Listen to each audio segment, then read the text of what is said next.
Hi, welcome to my 472 assignment.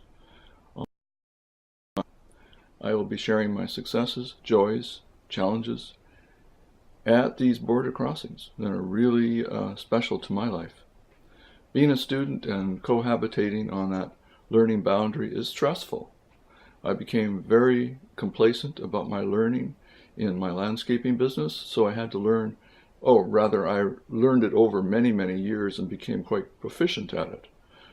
You could ask me anything in those days and I could pretty much answer it right on the fly.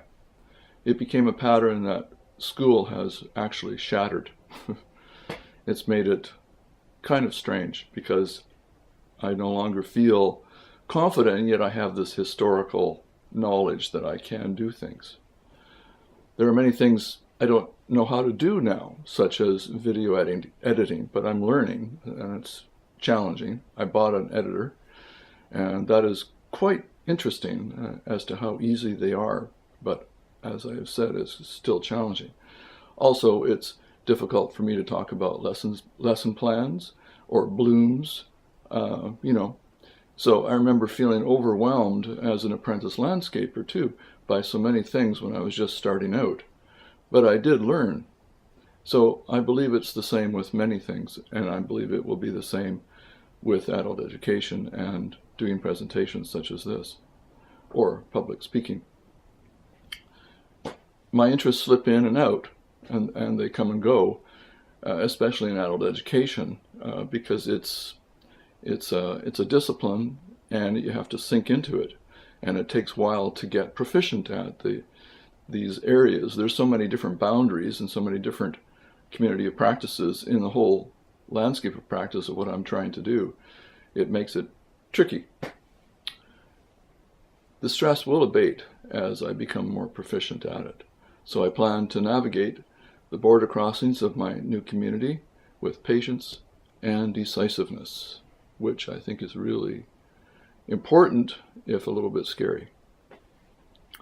The following video will show my teaching skills. Well, you get the order of the parts. Okay? So first of all, I'm going to give you a drawing of what an irrigation system looks like and describe why it's built that way. Okay?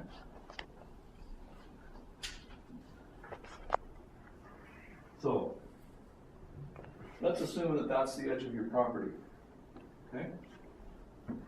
There's two ways to put in an irrigation system. You can put it in from a house tap, or you can put it in from the street. So let's just say we're going to work from the street. So your water main is right here, and that's the water main that goes right into your house. So to put an irrigation system on it, you have to cut it. And you put in a part that is a shut-off or a turn-on. Okay? Then it goes from here to another part, which is called a double check. A double check valve is really important, and a lot of people don't use them in irrigation systems. Double checks prevent pesticides or other chemicals from the lawn or from the environment going back into the water system that we drink.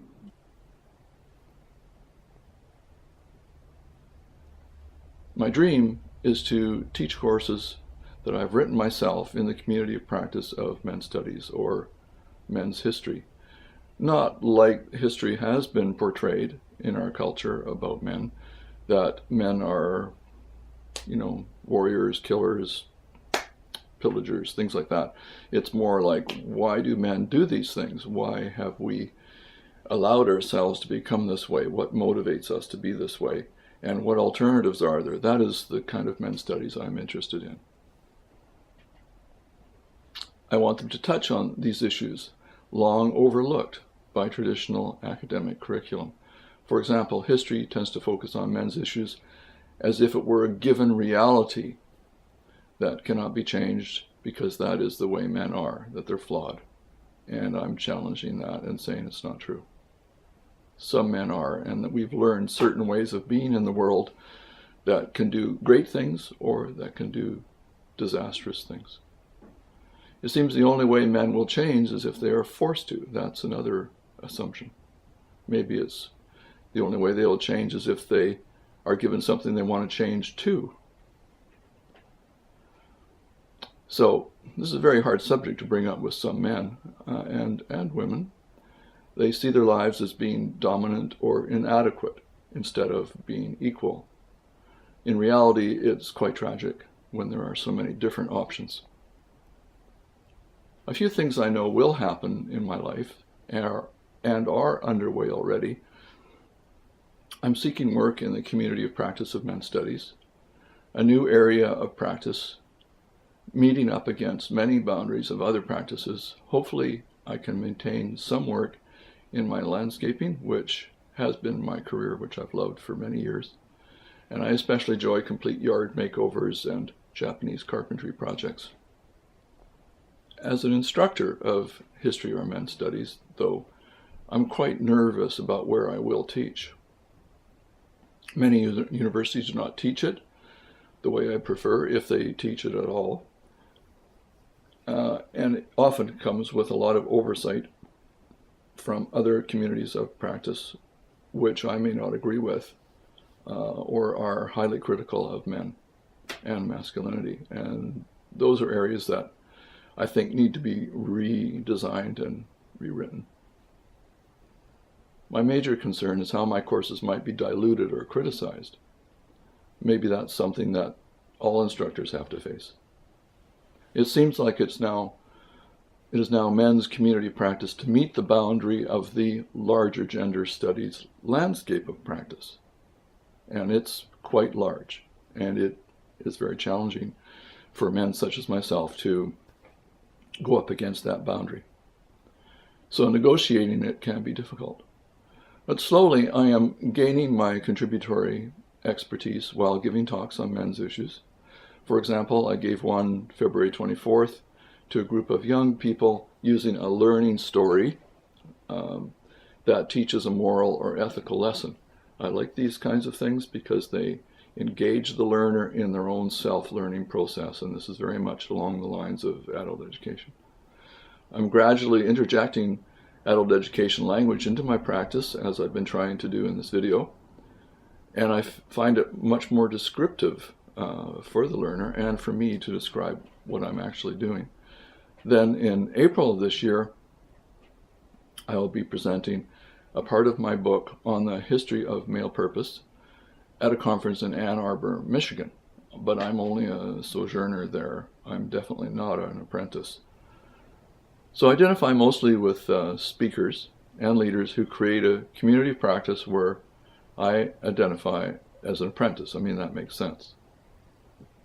I follow a few, and these two are very special in my life. Michael Meade is one of them. He's a storyteller. And J. Krishnamurti, who is a philosopher I've read fairly long term. He speaks on Buddhist thoughts. I've been reading him since the 70s. They are both quite different, yet their shared boundaries are quite extensive and very meaningful to me.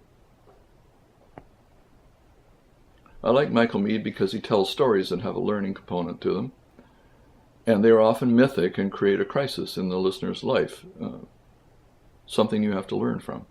It's worth considering challenges to your way of being.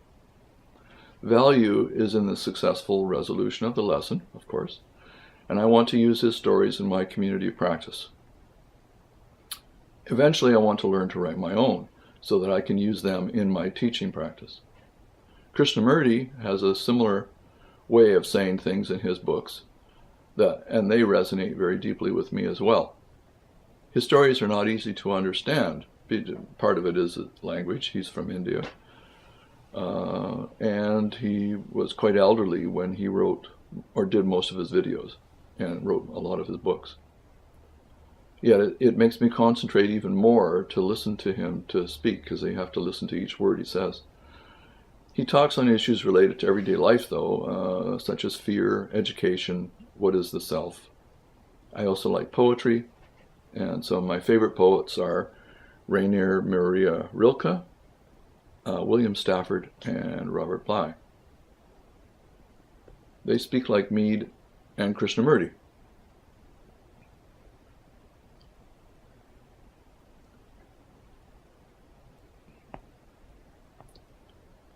And they speak in ways I want to develop, using powerful symbolic language to drive an idea home. It's important to me to be able to speak well, like they do. I'm working on it. So my apprentice work and alignment is of their voice and their words. I have a multi-membership in other communities of practice as well. They include the restorative justice, environmental, and mediation communities. So those are pretty broad community of practices that I have boundaries with and that I interact with and learn from. To myself, I'm a quiet person, pretty much content in his own skin and enjoying the journey. Thank you.